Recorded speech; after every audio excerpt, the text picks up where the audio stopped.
ચાલો આજે સાંજે ઓચિંતાનો ઇડલીનો પ્રોગ્રામ બની ગયો છે. રસોઈની તૈયારી ચાલતી હતી, રાતનો ઇડલીનો પ્રોગ્રામ બન્યો છે. એટલે જો ઇન્સ્ટન્ટ કરવાની છે એટલે આ પાણી ગરમ કરવા મૂકી દીધું છે ને આ છે 1.5 વાટકી ચોખા ખીચડિયા ચોખા લીધા છે. આપણે ખીચડિયા ચોખા જ લેવાના છે. અડધી વાટકી અડદની દાળ છે ને એમાં 1 નાની ચમચી આ મેથી દાણા આવશે. આ બધું સરસ આપણે 3-4 પાણીએ ધોઈ ને ગરમ પાણીમાં પલાળી દેશું. એટલે ગરમી છે એટલે સરસ બોરો આવી જાય ગરમ પાણીમાં પલાળીએ ને એટલે આવી રીતે ઇન્સ્ટન્ટ નક્કી થાય તો તમે કરી શકો. બધું મિક્સ કરી આપણે વ્યવસ્થિત ધોઈ લેશું. આને આ રીતે એકદમ ઘસીને ધોઈ લેવાનું, પાણી ચોખ્ખું થાય ને ત્યાં સુધી. ગરમીનો આ ફાયદો છે એક, તમને ઇન્સ્ટન્ટ મન થાય તો તમે 4-5 કલાકમાં બનાવી શકો. ઠંડી હોય તો ન થાય તો 7-8 કલાક લાગે.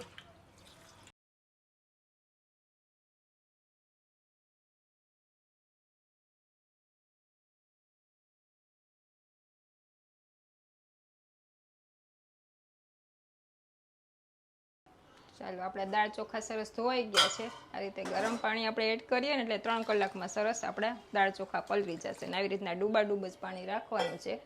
હવે આપણે 3 કલાક રહેવા દઈશું આને ગરમ પાણીમાં. ચાલો આપણે દાળ ચોખા પલાળી રહે ને 3 કલાક થઈ ગઈ છે. આપણે હવે આને ક્રશ કરી લઈશું. જો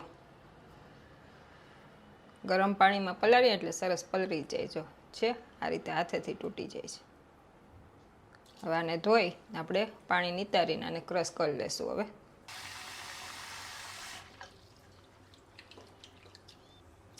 એકદમ સહેલાઈથી તૂટી જાય, સરસ પલળી ગયું છે.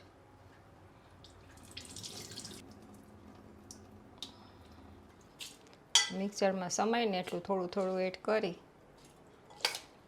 જરૂરિયાત પ્રમાણે 1-2 ચમચી જ પાણી એડ કરશું. બાકી આવશે પીસવામાં આટલું ખાટું દહીં 2 ચમચી.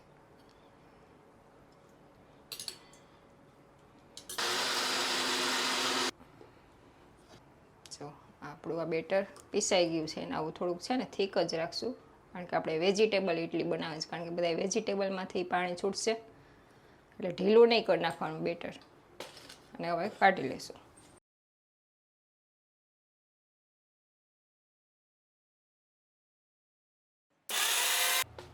ખાલી દાળને પલાળતા 2 મિનિટ ને ગ્રાઇન્ડ કરતા ખાલી 3 મિનિટ થઈ. આ બધું આપણું દાળ ચોખા ગ્રાઇન્ડ થઈ ગયા છે. આ બાઉલમાં આપણે છે ને ખાલી 2 ચમચી પાણી એ કરીને આ બધું કાઢી લઈશું આપણે બાઉલમાંથી. આવું થીક જ રાખવાનું છે. અને આથો આવવા માટે આપણે પાછું 3 કલાક માટે રહેવા દેશું. માન વગરની હાજરી આપવા કરતા યાદ રહી જાય ને એવી ગેરહાજરી આપવી સૌથી વધારે સારી. આ વાત સાથે આ ચીજ સાથે શરૂ કરીએ આજની નવી રેસીપી. મિત્રો આજે બપોરના સરસ મજાનું મન થયું. તમે કહેતો પરાગભાઈ બપોરના શું મન થાય? અરે સાહેબ બપોરના ગરમી છે ને એટલે એમ મન થયું કે તેલ વગરનું કાંઈક સારું ખાય. તો પારું મને કે આપણે વેજીટેબલ ઇડલી બનાવી નાખી.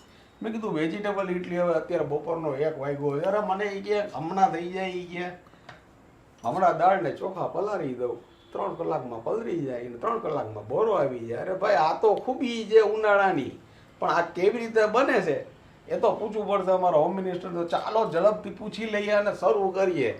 જો આવી ગયા છે અમારા હોમ મિનિસ્ટર. પારું અંબા જય શ્રી કૃષ્ણ. જય શ્રી કૃષ્ણ. અને ઈ જો પ્રિપેરેશનમાં લાગી ગયા છે. હા, સૌથી પહેલા આપણે છે ને ચટણી તૈયાર કરી લે. એટલે આપણી ચટણી સેટ થાય ને તો આપણે બધું ઇડલી માટેના વેજીટેબલ ને એ તૈયાર થઈ જાય. વાહ. આ આપણે લીલું નાળિયેર લઈ લીધું છે. એને આ રીતે આપણે ઉપરની ઓલી કાચરી કાઢી આવી રીતના બારીક સુધારી લે એટલે સરસ આપણી ચટણી વ્હાઈટ થાય.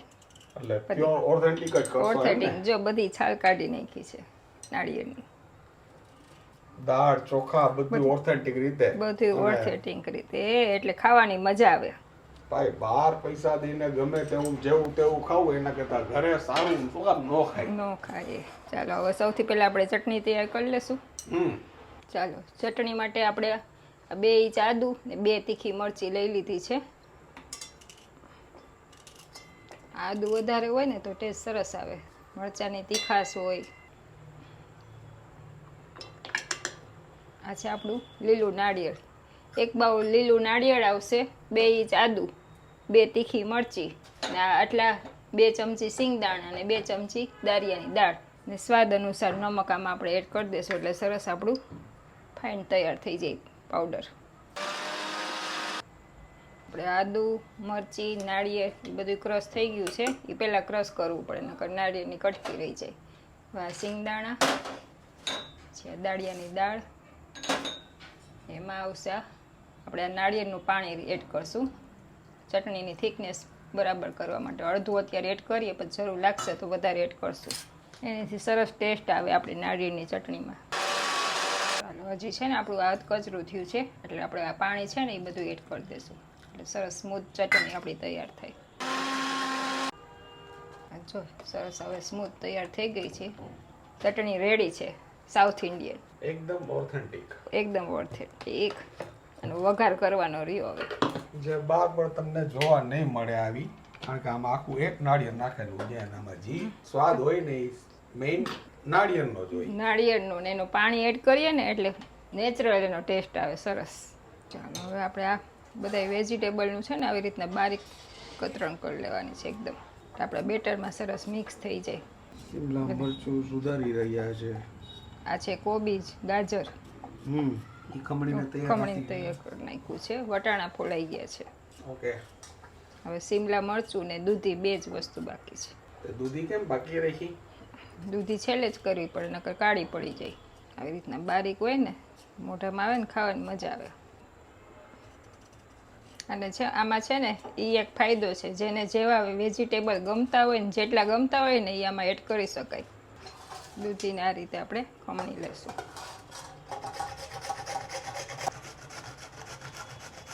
દૂધી ખમણાઈ ગઈ છે. બધા વેજીટેબલ તમે લઈ શકો, લઈ શકાય. જે પ્રમાણેનું તમારું ધોરણ હોય ને એ પ્રમાણેના. બરાબર ને પારું? બરાબર છે. ધોરણમાં સમાય એટલા. ધોરણમાં સમાય એટલે ભાવતા હોય એ પ્રમાણે. અને આ બધા વેજીટેબલ અંદર નાખવાથી એટલી બધી સોફ્ટ થાય છે કે જેની કઈ પૂછો વાત. ડોરણમાં જો બોરો સરસ આવી ગયો છે એકદમ સ્મૂથ તૈયાર થઈ ગયું છે. વાહ, જાજર માન હોય ને એનાથી ડબલ થઈ જાય બોરો આવે ને એટલે. હવે આમાં આપણે આ છે સ્વાદ અનુસાર નમક, આ બધા વેજીટેબલ ને એના ભાગનું બધું એડ કરી દેશું આપણે. આવી ગઈ આપણી દૂધી, આ છે ગાજર, આ છે કોબીજ, આવું બધું બારીક જ કરી લેવાનું. આ છે શિમલા મરચું. પાદ નાખ્યું છે ને આપણે, બહુ મોટું હતું એટલે. હા, શિમલા મરચું પાદ નાખ્યું છે. આ છે લીલા વટાણા. એટલે બધું જો આટલું અડધી વાટકી લીધું છે બધું વેજીટેબલ ને વટાણા ને. આ છે બારીક સુધારેલી કોથમીર. ચાલો આપણે બધું વેજીટેબલ ને આવી ગયું છે. હવે આને સરસ મિક્સ કરી લેશું. એટલે આપણે બેટર છે ને થીક રાખવાનું, કારણ કે આ બધાયમાંથી પાણી છૂટે. ઢીલું થઈ જાય ને તો સરસ આપણી એટલી ફૂલે ને પોચી ન થાય, ચીકણી લાગે, પછી કલરફુલ એટલી બનશે આપણી. બધું સરસ મિક્સ થઈ ગયું છે. તિરંગા જેવો કલર આવ્યો છે.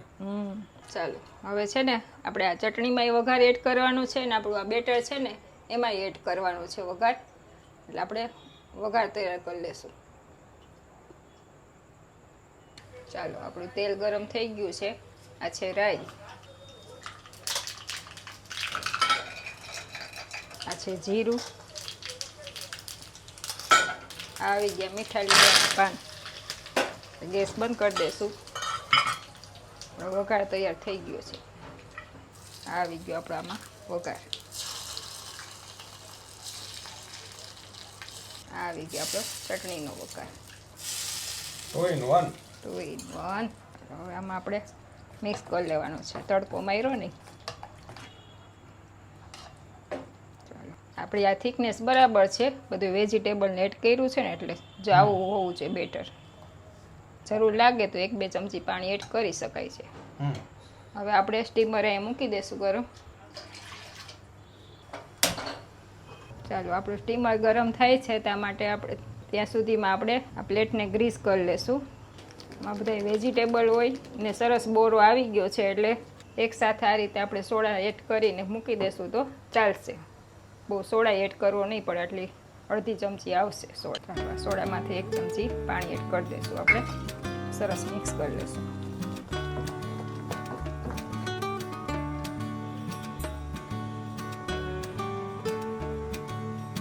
બહુ છે ને આખી નહીં ભરવાની ને ફૂલવાની જગ્યા રહેવા દેવાની.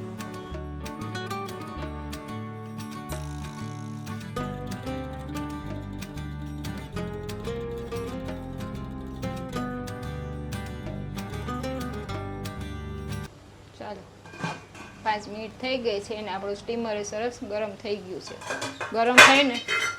ગરમ થઈને પછી જ આપણે ઇડલી એમાં મૂકવાની.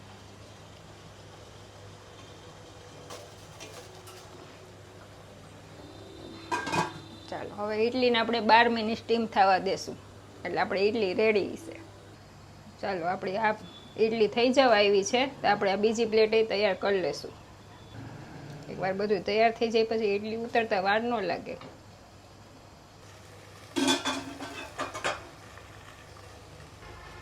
મસ્ત જો છે ને એકદમ ફૂલેલી.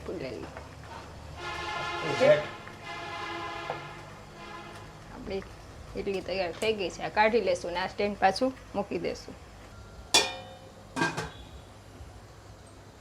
ચાલો આપણું બીજું સ્ટેન્ડ અહીં મુકાઈ ગયું છે. ચાલો આપણે આ ઇડલી ઠરી ગઈ છે. હવે આને કાઢી લેશું આપણે.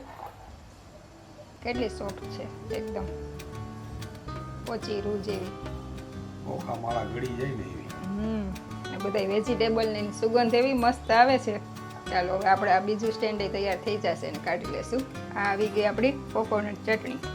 ફાઇનલી રેડી છે આપણી વેજીટેબલ ઇડલી સાથે છે coconut chutney. Thank you very much my dear friend.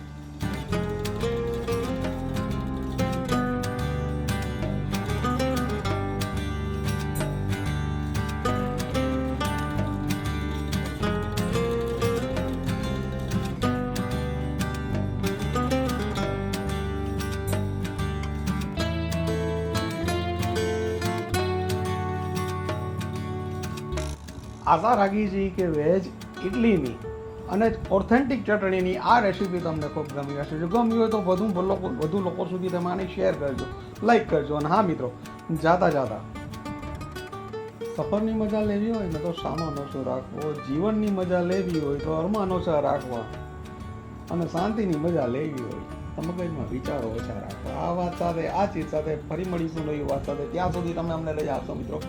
તમે અમારા પોતાના છો એટલે તમને કહી દઈએ કે તમે તમારું ધ્યાન રાખજો, તમારા પરિવારનું ધ્યાન રાખજો અને ખાસ સ્વસ્થ રહેજો. નમસ્કાર.